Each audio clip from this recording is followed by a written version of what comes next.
So today on the podcast, we are talking Electric Light Orchestra's Out of the Blue. But such a mighty album requires mighty guests, so I'm joined by Joe Beauclair and Paul Zotter from Progressive Palaver. And today we discuss Electric Light Orchestra's Out of the Blue. So, hello and welcome back to a sort of young person's guide to prog rock. I am your host, Ian Prize, and today we are doing ELO's 1977 Out of the Blue. And I am joined by two very special guests today, two friends talking about prog rock from the Progressive Palaver podcast. Joe Beauclair. Hi, Ian. Hello, Joe. And Paul Zotter. Hello, Ian. Thanks for having us. Thanks for joining me today. So we are going to go through ELO, and I guess I'll start our story back in 1967, where Roy Wood, late of the band Move, well, I guess he's still in the band Move, The Move, started to think about an electric light orchestra, I'm using quotations here, a project which would feature an orchestra playing groovy 1967's rock. So he was famously quoted, much to Jeff's consternation, as "This band will pick up where I Am the Walrus left off." So he would eventually rope his friend and amateur producer Jeff Lynne into this project, and they would release their self-titled debut in 1971. Roy Wood would leave very quickly after his disastrous first tour, where the reality of a low-budget orchestra with poor sound would kind of bedevil them through the whole tour. An interesting sidebar, which I had never thought of, they kept The Move, so the normal rock band, going throughout this period to fund ELO. Really? That's funny. Oh, yeah. And, so at 1971, they officially closed down The Move, but they had to keep funding it. I guess it was a pretty experimental concept. So Roy, Jeff, and drummer Bev Bevan go on to form the core of the Electric Light Orchestra. At this point, Jeff Lynne takes complete control. Bassist Richard Tandy would move into the keyboard position, and we'll talk about the paprika he adds to their sound. And now, with the real budget and a live professional orchestra, sort of, they move away from the Roy Wood and Jeff Lynne just overdubbing over and over and record it as one continuous orchestral piece. So the next album, the second, would feature 5 longish mini symphonies. And I think this album is Jeff figuring out how to actually write songs for this quote-unquote rock orchestra. He clears up the sound a bit too much on the third day, which is kind of a swing towards their shorter but much drier songs. And then he really kind of hits his stride, learns about songcraft for their fourth album, El Dorado. Lewis Clark would join as their orchestral conductor and arranger. Kelly Grokett would join as their bassist and constant backup singer. And at this point, Jeff's dad says, well, you actually need to write some songs now. It was a great quote about, like, for all those tunes, you need more tunes. But this is when it became time for Face the Music, which would, I say, debut the kind of correct amount of ELO sounds and songcraft, and lead straight to New World Symphony, which would debut their symbol. Just a wonderful album, has lots of hits, and would kind of start this critical and commercial rise. But at this very point, Jeff Lynne was stuck. Had he used up his genius? So he would retreat to a chalet in Switzerland to find his muse again. So over the course of a month, he bashed out what would become the double album, Out of the Blue. And for fairness, because I had always just assumed they were some random orchestra, they would be joined on this album by their long-term orchestra folks, Mick Kaminsky on violins, Hugh McDowell on cello, and Melvin Gaye also on cello. And that's where we are, 1977's Out of the Blue. So I love this album. It's wonderful. I'll get into the reasons why it's wonderful in a bit, but you guys, do you have any first thoughts, personal connections to Electric Light Orchestra? Well, the first thing that I want to say is that, there are times in life when I feel like I've experienced burnout, whether it's professional or creative, and it has never occurred to me to hide away in a chalet in Switzerland. But I feel like there's a lot of history in prog rock of creatives doing that sort of thing. So I'm going to put that on my list for of ways to refresh yourself. Yes. I think the Switzerland thing's actually for tax reasons. However, right, it's just romanticized there a little, right? Yeah. However, yeah, the point is well taken. Someday we all need to go refresh in a chalet in Switzerland. I'm sure Joe has a lot more here, so I'm just going to share that I know that particularly my older sisters had this record on vinyl, although I suspect, with no offense to them, that they never got past side one of the album. Yeah, it's a And dense beast. yes, and I don't know how I lost track. I lost track of much of their vinyl, and this was one of them, which is a shame. But yeah, so that's really my only connection to this, other than it just being the ubiquitous out of the blue record that it is. So, Paul, and I think you're going to be able to connect with what I'm saying. And Ian, recently, relatively recently on the Palaver, we have finished releasing our segment on Sticks in Kansas. And Paul has a very deep and emotional connection to Kilroy Was Here, based on when he heard it, the impression it had on him as a young person, and everything else. A connection that, quite frankly, I didn't understand when we did that segment. But for me, Out of the Blue is a direct parallel to the experience he had. So, to hopefully make this not too long of a story, my parents divorced when I was 4. My father generally was a frugal man, except when he got divorced, he treated himself to one thing and one thing only, and that was a killer hi-fi system. Okay. And he was kind enough to allow his children to use that, which in some ways is mind-boggling to me. Yeah. And so my brothers and I would go and spend every weekend with him. And my dad had a lot of things to do, as single fathers do. He was out mowing the yard, or Friday nights he'd go play cards with his buddies, or whatever the case may be. So my brothers were older. I'm the youngest. And so they had, we actually had a stereo at my mom's house as well. And so they started to amass records, and we would bring our records sort of back and forth. So my middle brother, Dave, bought Out of the Blue. I asked him, about, how he got into it. Presumably Turned Stone was on the radio. He buys the record, thinks it's cool, and ends up buying. I think he told me that Discovery, the next ELO record, was the first record he ever bought new when it came out, which is kind of cool. And so we would bring these back and forth. And this record, Out of the Blue, and Discovery were like, they were the first records that I started to listen to sort of on my own. And, they weren't mine. The first band I ever discovered on my own sort of was The Fix. But Out of the Blue was the first album that I connected with. I was probably like 8, 9, 10, something like that. Yep. And it was amazing. And in fact, when I was doing my final listen through last night for this, and, I had the headphones on, and I'm listening to this record, and like I can clearly see my dad's house on a street called Russell Road in Willow Grove. I can see where the stereo is. I can see every aspect of the room as I'm listening to this music. And it was a truly magical experience to and I've always loved this record, and I knew it, but until I sat down and sort of isolated myself, that's when it really took me back. And it was amazing. And back in the days when, there were car radios that you would actually regularly listen to, probably sometime in my 20s, I decreed, and it's, I don't listen to the radio that much, but I decreed, and I still have it to this day, that if an ELO song ever came on the radio, I could not change the station, period, because ELO just makes me happy. So there you go.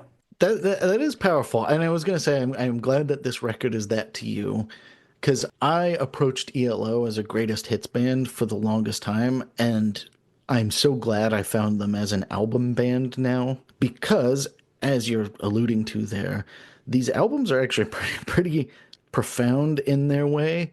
And we'll get into the legacy of ELO as for the longest time, like the butt of the joke in a sense. and that's a real tragedy to me. So we're bringing it back, even though I think they're already back. But anyways, we're bringing it back again.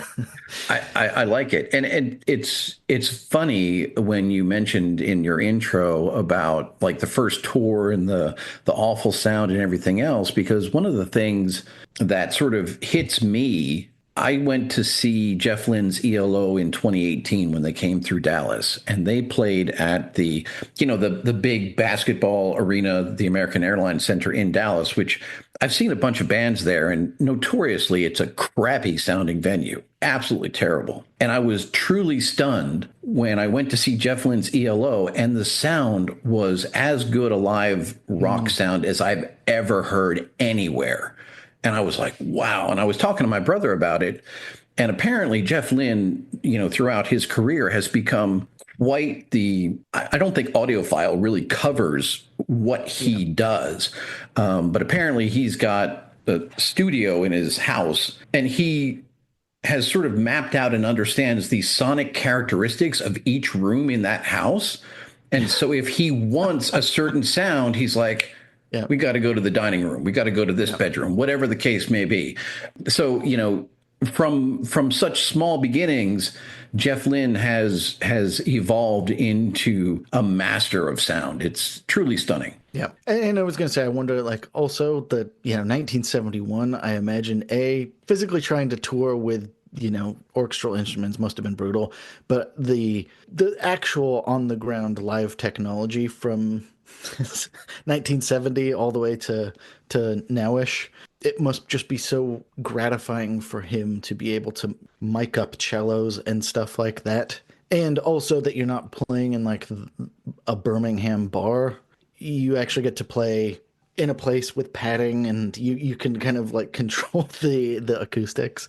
So I'm going to play the role as the ELO novice today. There we go. Yeah. And so one of the things I found interesting was in my limited ability to research this, I rarely found documentation of the orchestra or the orchestras that were being used. There's plenty of violin players quoted and things like that, and Joe, you have the vinyl right there. So one, did they say, okay, we're playing with, I'm sure it's not the London Symphony, but like, are they, nowadays, like if you use a orchestra, it's like, okay, let us tell you which orchestra and all the members. Yeah.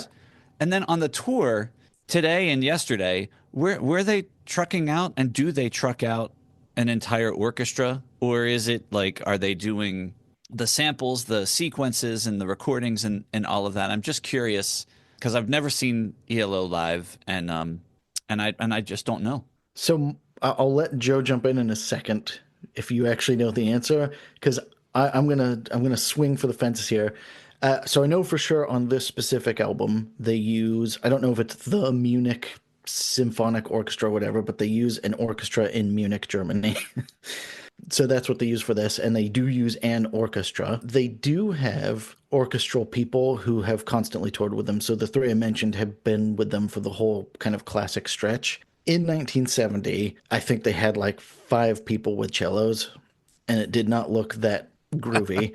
I think over the course, as they've gotten more money to tour, I get the sense that they, maybe not like a full like 50-piece orchestra, but they got an orchestra on stage, and they certainly have backup singers.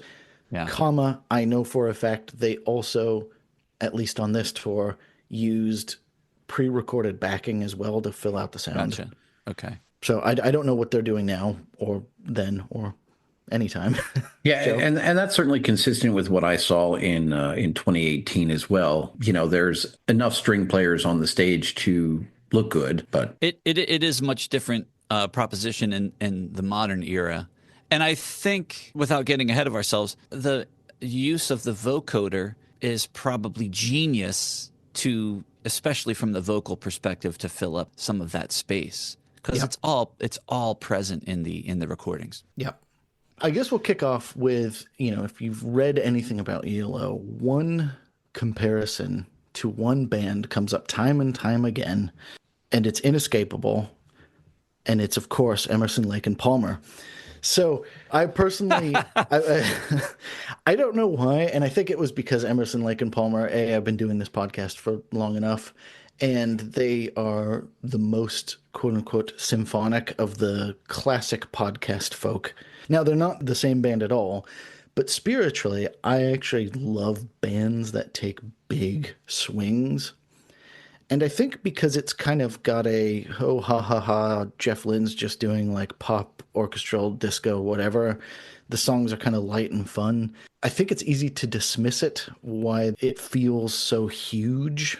But this project of slamming orchestra together with rock is actually a pretty intense project. And as we kind of alluded to in the intro, it's an experiment that actually took some experimenting. It didn't happen overnight. And so I guess I'm just going to bracket that before we start as this is an ambitious project, and good on Jeff and crew for taking it on. I can honestly tell you, when I listen to ELO, the very last band that I think of is Emerson, Lake and Palmer.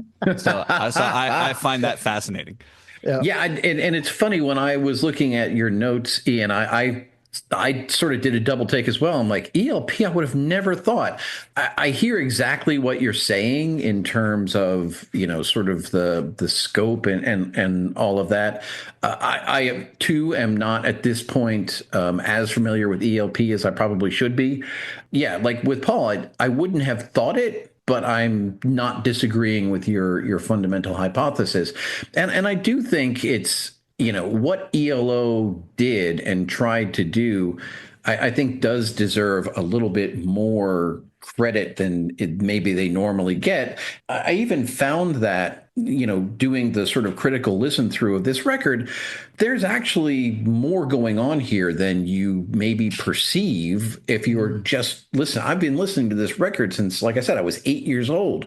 And again, I'm when I'm paying attention and I'm hearing sort of things and the structures and the way the production is built up, and it's really quite remarkable. So I'm 100% behind you.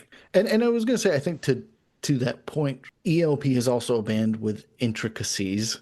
And I think, as I've always said about ELP, they're a band that doesn't do a 3. They go from a 7 all the way up to like a 13. They just crank the dial starts high and they crank it higher. And ELO, again, you don't think about it because people access them with Turn to Stone or Do Ya or Ballad of Horace Wimp or whatever it is. They're actually also a band that starts at a 7 and goes to a 13. Like they actually don't do quiet, they don't do soft. However, I think the band that everyone truly compares them to is, of course, the Beatles. So I'm going to clear this up right now. I don't think they are a copy. So yes, as alluded to at the beginning, they've got the liquid strings of the kind of Sgt. Pepper's era. He does obviously have a Beatlesy voice sometimes, and we'll get into what that is. And the early stuff definitely sounds like they're trying to do the Beatles. I mean, and a lot of people in 1970 were trying to do the Beatles. I mean, that's totally legit. That was what was going on, right? And that's how I feel. Is I think like the songs are indeed very happy, like Paul McCartney songs, but they're infectious. Like that's the point, is you listen to the Beatles, and I want to, I in 2025 want to play like the Beatles. The Beatles are the Beatles. And so, a boy from Birmingham, which is only 2 hours down the street from Liverpool, like why would you not be dreaming of the same kind of 1967's dream? However, this is very much to Jeff Lynne's credit. However, they start in 1970. By this point, 1977, they are ELO. And, when you hear an ELO song, you're like, that's an ELO song. And, you're saying driving in the car, when you hear them on the radio, I was like, there's only one band it can ever be. So I say they're their own band. Yeah, and I'll call it out as we go through, but, Jeff Lynne has arrived from a production perspective here. Like there's so much projection of the future in this album, of the things that he will touch later. Yeah. But I hear so much Rolling Stones in many of these songs. Yep. Like his vocal delivery is like, to me, equal parts Paul McCartney, George Harrison, and Mick Jagger. and you never think about that. And I was like, wow, that's amazing. And you brought up, the Beatles, and being the age that we are, immediately I think of George Harrison's Cloud 9. Jeff Lynne produced that. which leads ultimately into the Traveling Wilburys. And like it's a straight line. It's very correlated. And so you want to sort of think to yourself, oh, you know, how legitimate is this? So when you asked us on here and I started to think about these things in general, I'm like, I wonder when Jeff and George actually met. And I was surprised to find out that Jeff and George didn't meet until 1986 when Jeff was asked to produce Cloud Nine. Oh, that's interesting. And I was surprised by that because it seemed like they were so simpatico from Cloud Nine on that it seemed unrealistic that they didn't hang out before then. But by all accounts, that was the case. And so I find that to be striking in some ways. But I guess it's just a wonderful case of, you know, two musical minds sort of finding each other and sort of synchronizing, which is really cool. Well, and I was going to say, I think to that point, like Jeff would have been born roughly the same time, and not that Birmingham and Liverpool are the same city, but they're certainly fairly close. They would have grown up watching the same types of shows. Certainly 1967 rolls around. Obviously, the Beatles are at the height of their career at that point, but, you know, they're all drinking from the same well, so to speak. And then the funny coda to this story is Jeff will go on to produce the Beatles' two final singles, Free as a Bird and Real Love, which were John Lennon demos that the other three Beatles and Jeff would work on producing the Beatles' quote-unquote final singles, actually until last year, but separate story. Right. And the funny thing with all of that is those two songs sound more like ELO than the Beatles. Like, that's how powerful the ELO sound is. So, you know, it's its own thing. It's a living thing, one might say. One might say that. One might say that. And Ian, I don't know if this was you or one of your other podcast colleagues who brought up the concept of the full Jabba on a Yes podcast. Oh, yeah. Okay, yeah. Like, where does that sit with Jeff Lynne? I mean, he becomes such he becomes just such a force across music. Yep. You know, from this point forward, like, you know, while we can sit here and pick out all of the influences, and he becomes an immense influence on music. You know, is he the full Jabba, or is he or not? I don't know. That is an interesting point. I absolutely think he probably is. You know, okay, so ELO is in an interesting cultural predicament, and obviously now they've had the Renaissance, and that's great. I think this kind of like disco-infused orchestral sound / kind of 70s soft rock will obviously die a very hard death. Cometh Nirvana. And it's funny, I think it was one of those things, I think his stamp is all over that kind of music. It was just that kind of music gets blasted out by Nirvana. Now, looking back, I think Jeff Lynne is absolutely a super producer, and, you know, a lot of his albums just stood the test of time. And, you know, now that we're not contractually obliged to listen to grunge, we can go back and enjoy the whole panoply. So, yeah, he goes the full Jabba. Yeah, there you go. Yeah, and I did note somewhere in here, I don't know where it is in the notes, but one of the things that sort of strikes me about these classic ELO records, and surprisingly, I made a playlist that I listened to this morning. They're not quite as even as I would have thought, but certainly Out of the Blue, Discovery onward. These have, to my knowledge, never been or needed to be remastered at all, because I think they're delightfully done. Yeah, the first time. So I credit Jeff Lynne. That may be wrong, but that's my opinion. So interesting to that point, Jeff Lynne did do the greatest hits of I'm going to say ELP forever. Jeff Lynne did the greatest hits of ELO, in which he re-recorded his favorite songs because he was like, oh, I've grown as a producer or something like that. I'm not sure if they've ever remastered it, but listening to them, no, they don't need a remastering in the way some of the other ones did. Like, they are beautifully recorded. And we'll get into that in a little bit, but that's kind of the disco thing, was that the studios got expensive, but the studios got beautiful. And I think the primacy of making them sound good I think this is a process that goes from 1967, where it's just the Beatles who are in trying to make a beautiful sounding record. Everyone else, I think, gets the 1967 treatment, where it's like, okay, you guys set up around the microphone, like we're gonna try and get this hot. Let's make the drums nice and loud so you can hear them, and let's put the vocal in front. And if the guitar's amplified, that's great. Towards Dark Side of the Moon, where it's like we're gonna amplify each drum individually, and that trajectory just keeps going through the 70s. And I say disco is the kind of natural outcome of that. But it's just the willingness to invest in the studio and the willingness of Jeff to play around in the studio, as you point out, pays dividends. Great sounding records. So, Nice.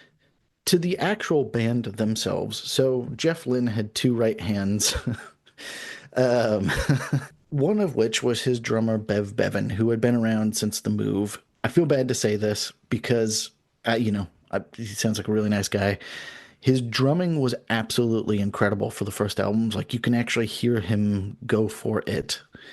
I think as Jeff goes supernova and his songwriting subsumes the band, poor Bev Bevan just goes boom, boom, for all of these songs.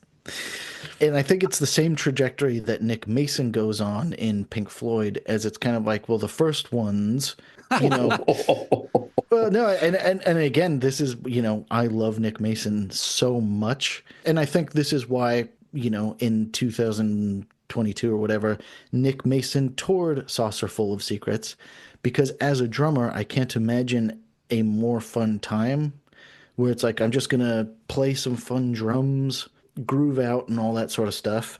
And again, straight trajectory to the wall where Nick Mason is just going boom, cha, boom, cha. Again, subsumed by a giant songwriting project that was an orchestral arrangement. Same basic, same basic idea. Two very different albums, but same production, where it's just, you just sit there, stay on the beat, and don't confuse all of the songwriting and all the other stuff. So I think Bev Bevan got kind of Nick Masoned. That's a really fascinating take, especially given the fact that Gilmour is on record as saying that Nick Mason was the perfect drummer for Pink Floyd. Now, the cynic could translate that as Nick Mason was the perfect drummer to stay the hell out of my way while I did all the wonderful things that I did. But I would never say that about David Gilmour because I absolutely adore him. I generally agree with what you're saying about Bev in this. However, I can't even call myself an aspiring drummer. I like to drum to the extent that I'm able. And I was air drumming along while I was listening last night, and there were a couple of moments that I found to be quite entertaining. Not flashy, but there were a couple times where I was like, oh, I like what he's doing here, which we've done, Paul and I have done a lot of podcasts, and the amount of time we spend talking about drummers generally is very, very small. So anytime that a drummer does something to make me sort of take notice, I'm like, all right, cool. So, Bev's got a couple of moments here, but I'm not gonna quibble on your show. Absolutely. Yeah. I think it's interesting, and Ian, I think you and I are going to end up in the same space. Maybe I think you can look at a lot of progressive rock bands and their arc, and even some other bands, and I'll throw Metallica out there as a wonderful example. Is that as they evolve, they generally start to work more towards like what's the best representation of the song, right? What's in the best service of the song. Even Rush to a degree, although you can't hide Neil Peart. You can't really. He never really stayed in the background ever. But that's kind of what happens over time, and I think I guess that's true. This album, there is so much going on sonically that it's hard to probably find space for some flashy drumming, and while there are some nice moments. So and I was going to say, I think to that point, Bev Bevan serves the song. As you say, his drum parts are good. They're there. And this is not the type of music where, I think John Bonham would struggle to find a space, because it's like, no, we're doing this orchestral thing now. So he serves the songs that exist. Yeah. And they're not a cute three piece where he has space to play. Right. Right. They're what they're doing. No, I was just going to say that there's no behind the music on ELO that I know of where, Yeah. there's band, dissent. There's no video of Bev sitting in the behind the kit going, "What the hell? Let me just go to town here." And they're telling him, "No, chill out," right? I mean, Yeah, no, and I think it speaks well of everyone involved. So Bevan actually will go on to form ELO 2 after ELO finishes. And ELO 2 was the continuation band. And Bev spoke to Jeff. He's like, "I'd like to continue." Jeff says, "No, I want to go produce." So Bev gets to go do an ELO continuation band. No giant lawsuits, no hard feelings. Jeff gave it his blessing, and that was that. love it. And I was like, "Yep, that's perfect." And just my own personal little point here. This is where John Payne of Asia comes into the story and then out of the story very quickly. And actually, I'm personally obsessed, Ian, with John Payne era Asia. I'm one of probably 3 people in the country who are. Absolutely think it's spectacular. And there are two sort of rarity and B-side compilations that they released, Archiva 1 and 2. And on Archiva 2, there's actually an Asia recording of the ELO song Showdown. So put that delightful. in there. Yeah, it I don't think it's as good as the original, but it is part of the whole thing. They do it. Yeah. Yeah. Nice. So we then come on to Jeff Lynne's second right hand, which of course is Richard Tandy. So Richard Tandy started as their bassist, is now their keyboardist, and he has quite a different trajectory. I think he comes online in a massive way as kind of they become a Studio Tricks band. And this album certainly is just audio treats provided by Richard Tandy, left, right, and center. And we'll get to very specific parts throughout the songs, but, he's the yin to Jeff Lynne's yang, or the orchestra's yang, I guess. Like, I think you need both of those elements. He brings sort of the synth era to ELO, which is what happens to drummers, right? As soon as the keyboards start getting excited, everyone's telling the drummer, "Chill out over there." Chill out over there. Yeah. I guess that's 100% true. And I'd be willing to bet, like, obviously Jeff wrote this in, Chile and Switzerland. I'm sure he was just, I think he even said, like, I just basically played the table and went boom, boom, boom, boom to get the, to get the beats. Whereas Richard Tandy could obviously, he was part of the arrangement team. Is Richard Tandy responsible for the vocoder? Yes, Or I think he's the one who actually does Okay. do the vocoding. And I guess this is the secret of ELO. I think besides, I'm sure there's a lot of, California, Tupac. California. That one. Okay. But other than that, I was like, I'm sure there's a bunch of novelty songs that could use the vocoder, but this is the secret of ELO, is that they are somehow not a novelty band. Yes. Despite having a lot of novelty elements. Yes. But they're not a joke. That's a great, wonderful album. So it isn't, and it's really well done throughout this album. And like you said, we can go through the songs. I mean, I want to say Pigs, but it's not Pigs. What's the song on Animals that has the all the vocoder in the end? It's the last one. So Sheep has the vocoder, Sheep, and thank you. Pigs has the talk box. Yes. So like, and one of my favorite songs from the Hysteria album, there's a classic little vocoder action going in there. So there's all these like cheesy, gimmicky, and I shouldn't say Sheep is gimmicky. I was going to say, geez. There's all these like you said, Ian, there are these songs that have the vocoder that we all think of, but I don't know that I can think of a single album.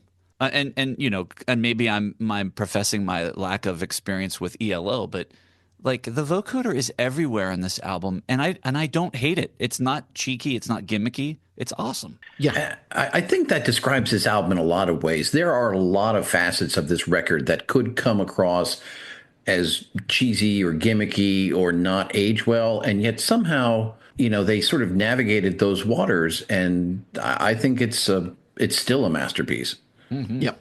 And I think that's actually where the Beatles comparison runs the deepest. Is like I feel like the Beatles were half a second away from Obla dying over a cliff, and I think ELO is the same thing. like, why should Mr. Blue Sky be their biggest song? And we'll get to the masterpiece that is, but why should it be? It's just one gimmick after another. And yet, here we are. Mm-hmm. So we can get this out of the way pretty quick, but Jeff's guitar, nondescript. He just hides it in the production. I think that's one of those things ELO is a guitar band. They use it tastefully as part of the orchestra, but that's that, again, serving the song. Yeah. And much like Bev's drumming, when I saw your notes and I'm like, yeah, 100%. In fact, I even put in there, he's not here to be a guitar god. Even when you see them live and Jeff Lynne's sort of center stage, but he's not shredding your face off or anything else. If you think about the Traveling Wilburys, it's all sort of happy strummy guitar and all that other stuff.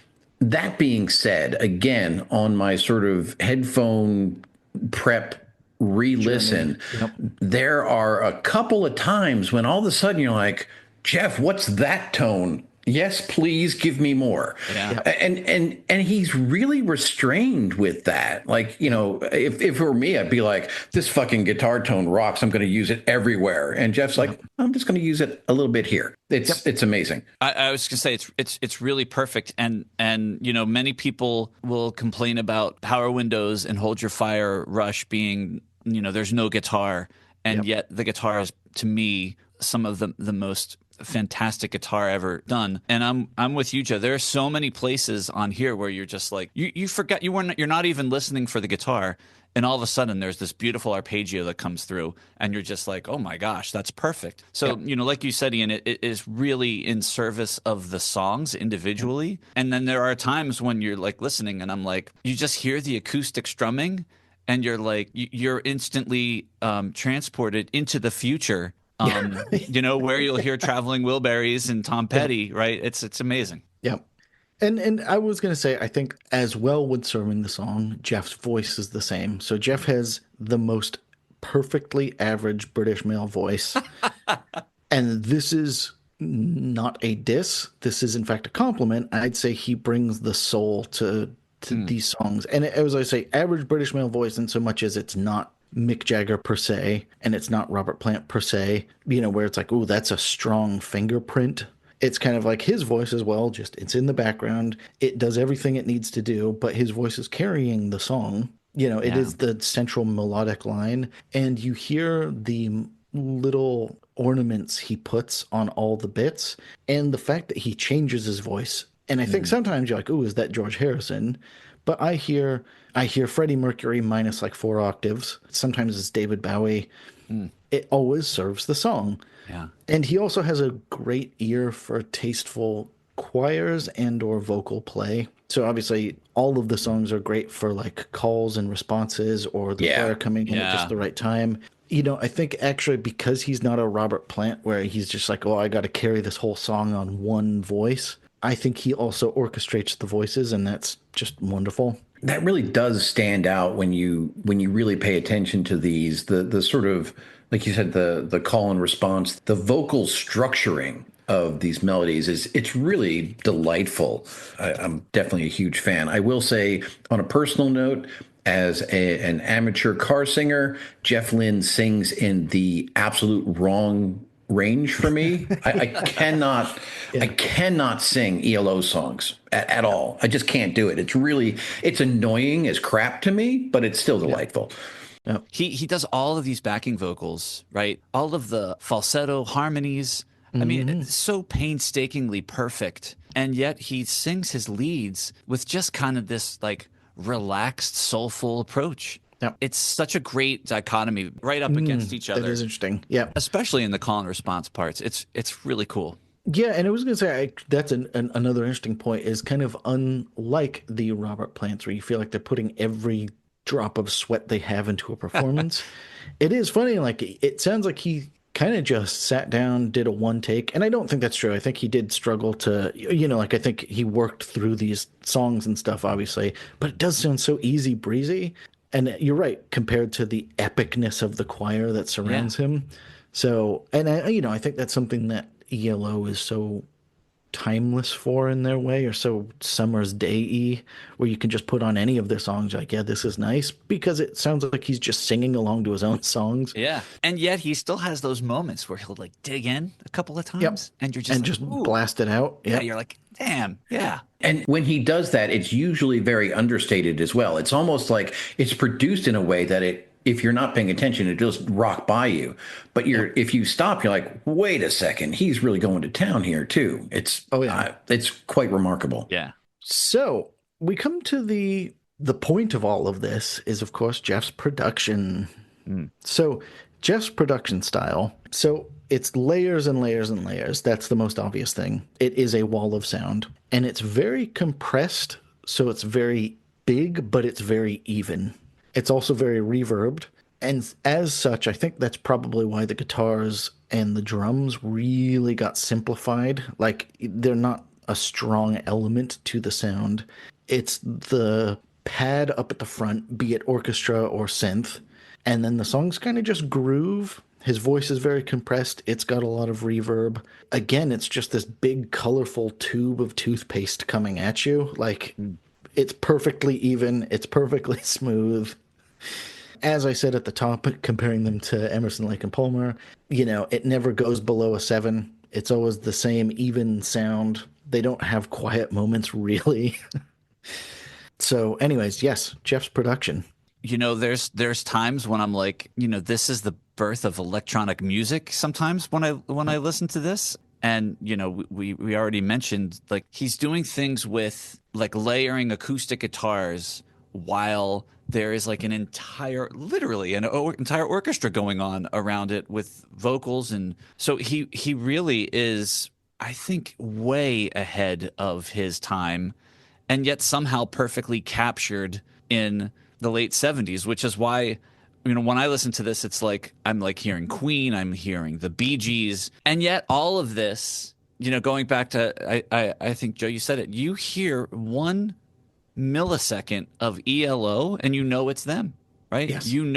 That there is a signature that is singular among all other artists, and it is 100% due to Jeff Lynne's production. Yep. Agreed. I've got nothing to add. Yeah, no, just a perfect, wonderful bath. So I guess before we kick off the actual album, we'll jump to what the landscape of music was circa 1977. I like it. So 1976, the Bee Gees had taken off with "You Should Be Dancing." Paul's Silly Love Songs was being silly. So it was 1976. Obviously, ELO had just done their last record, which was kind of the start of their trajectory, New World Music. And then in 1977, we get, of course, more Bee Gees. We get Hotel California, and we get Marvin Gaye's Got to Give It Up. This is all to say, I feel like we're moving away from the Led Zeppelin style 4-person band as the default of rock and moving more towards an orchestral sound. And obviously Hotel California is a pretty rocky album, but actually it's a pretty full album. Like it actually has a lot of the later 1970s soft rock elements. And I do think we're moving away from the artiste band towards ultimately disco, where it's a studio production. Any thoughts about 1977 in music? Yes. So I think, if my memory is correct, so Animals is out in this, probably out before, which, we already talked about the vocoder. And I think Genesis is probably somewhere in the realm of Trick of the Tail. Yeah. Trick of the Tail, Wind and Withering. Yes is probably in between. Going for the One is right around Going for the One. time. Yep. Another kind of luscish studio album. And then I don't know when Staying Alive hit, but it's in the same era. So I feel like this particular record, this is the perfect time. And for someone of my age, coincided with the release of Star Wars. And so all of a sudden, like, not only did I have this wonderful scientific or sci-fi appeal to the cover, but my brain was probably first introduced to real orchestra because, you can't watch Star Wars as a 7-year-old or an 8-year-old and without appreciating not come out the singing score, the theme song, right? Yeah. Yep. it sort of sits in a little sweet spot for everything that they're trying to do. Yeah. No, and I think it was very much of the zeitgeist, and we'll get to the album cover in a second. But Yeah. yeah, that kind of, we're talking about the disco futurism that is nigh. And as we're talking about that disco futurism, I can't help but bring up, in 2 years when Kiss is going to release Dynasty, Kiss is freaking doing disco music as well. Yeah. So it's prevalent everywhere. You can't get away from it. Yeah. I mean, another brick in the Until wall. it gets killed, of course. Right. Yeah. Yeah. But you're right on. Another brick in the wall, even, brings out the disco. Yeah. It's in all of us. we all want it. Yep. So to the album itself, we start, of course, with the album cover, and it's just this perfect late 1970s sci-fi. So their symbol debuted on the last album. John Kosh had designed the original logo based on the Wurlitzer kind of symbol. And then Shusei Nagaoka was tasked on this album with making that ELO symbol into a spaceship. And as a side note, go look up Shusei Nagaoka's other work, because that disco futurism is just wonderful. Wow. And that just late 1970s World of Tomorrow Today is so excellent. And I don't know what the history behind it is. I went actually to a full exhibition in the Tate Liverpool back in the day about glam rock art, and it was the same sort of thing where they're doing this, where it was like, we're doing the future, but we're doing it disco style. And obviously Star Wars is top of mind for this specific era. Boston, their little spaceship. Right? Yeah. Yep. Yeah. And then, this carries on through Discovery as well, where they have kind of like the glowing... Right. The woman finds it, which is really cool. The glowing icon. So why do you think ELO, and I guess this kind of disco sound, why do you think this makes you think of sci-fi? Because it makes me think of sci-fi, and I've got my answers, but I'm curious. Interesting. So you're suggesting that the music itself inspires sci-fi type thoughts. Is that the premise here? And I guess I'll start it off with, you mentioned John Williams' score for Star Wars, and I think there's something about the space opera that is underwritten by an actual orchestral sound. I think this starts with Stanley Kubrick's 2001 with also Sprach Zarathustra, where it's like, that's one of the most iconic sci-fi scenes of all time, combined with an iconic classical song. And this is fascinating, right? Because it's almost like, as a society in the mid to late 70s, we were almost trained to equate those two things. If you have one, you have the other. And so therefore, by extension, once you hear sort of the orchestral portion of ELO, your brain kind of goes there. I personally never thought of it that way because, again, I was an 8-year-old kid who, when I wasn't playing with my Star Wars figures, was sitting on the floor looking at this cover. So, yeah. And I was going to say, I think there's something almost like incidental music where the strings and the synths are all sliding and whizzing around. And it's almost like it's the soundscape, literal soundscape of like wires or lasers or hyperspace or something. Like there's something about, and the phaser making it, like, I'm using quotes here, spacey. Well, and we talked about the vocoder. The vocoder fits into that perfectly as well. Yeah, absolutely. So I don't know. I think there's something about, like, obviously the new music and then the blend of classical signifying space opera, and then their spaceship is so epic looking on the cover. You're like, I'm ready to go. Funnily enough, Stanley Kubrick's Clockwork Orange, the music of the future in that is space Beethoven. Like when he's projecting what's music going to be in the future, it's like electronic Beethoven.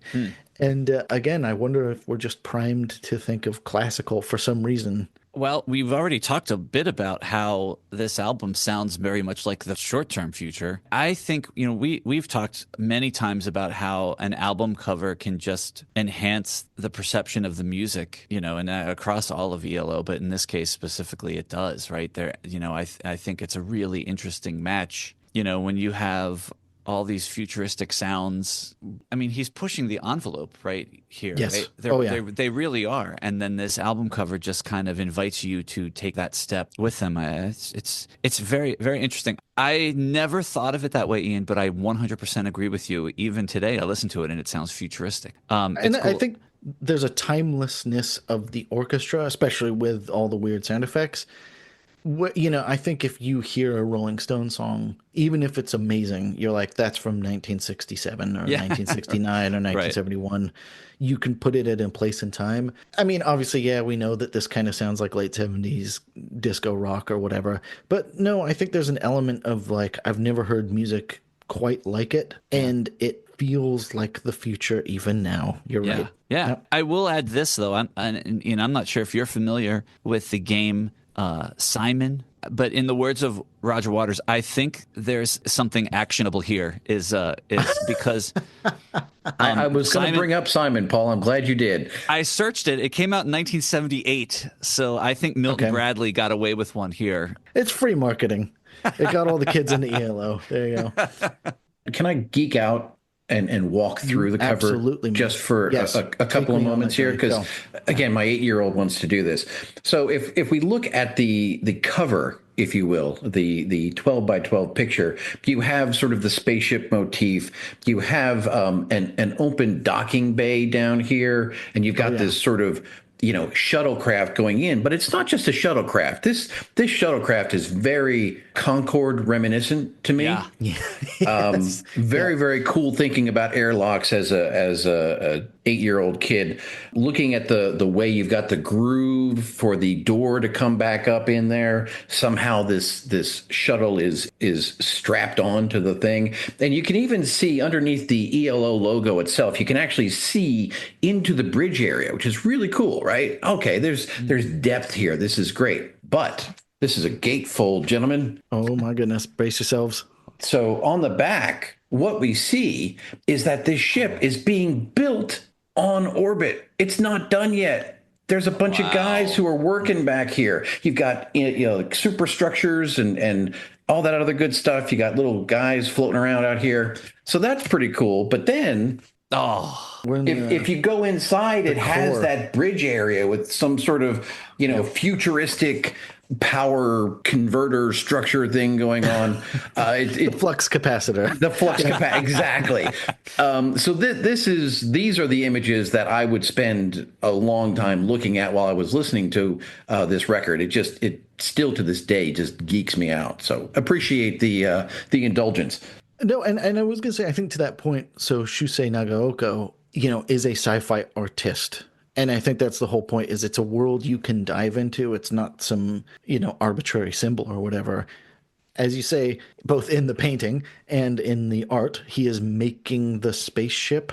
And to that point, I always assumed this would be an actual concept album because of that. Right? Because it looks like there's a story. Yeah.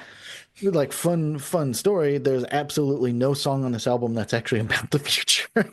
It's pretty remarkable in that regard. So yeah, and that's the great trick they play on you with the actual music. Damn you, Jeff Lynne, that there was no sci-fi, subject matter on this album. So there you go.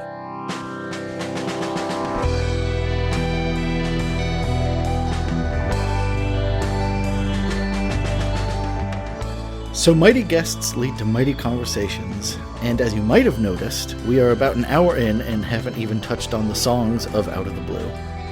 So we continue next week talking the actual songs of 1977's Out of the Blue.